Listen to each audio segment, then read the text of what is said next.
A New York City resident was saved by his seeing eye dog after falling onto subway tracks.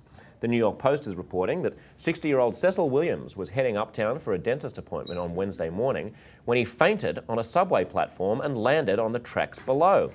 Orlando, the man's 11-year-old seeing eye dog, remained on the platform and tried to pull him up with his leash, but after several attempts, the black lab jumped down onto the tracks. By this point, everyone at the 125th Street station was trying to pull the man up and alert Metro Transit employees of the incident. After nearly a minute, an Uptown A train was approaching the station.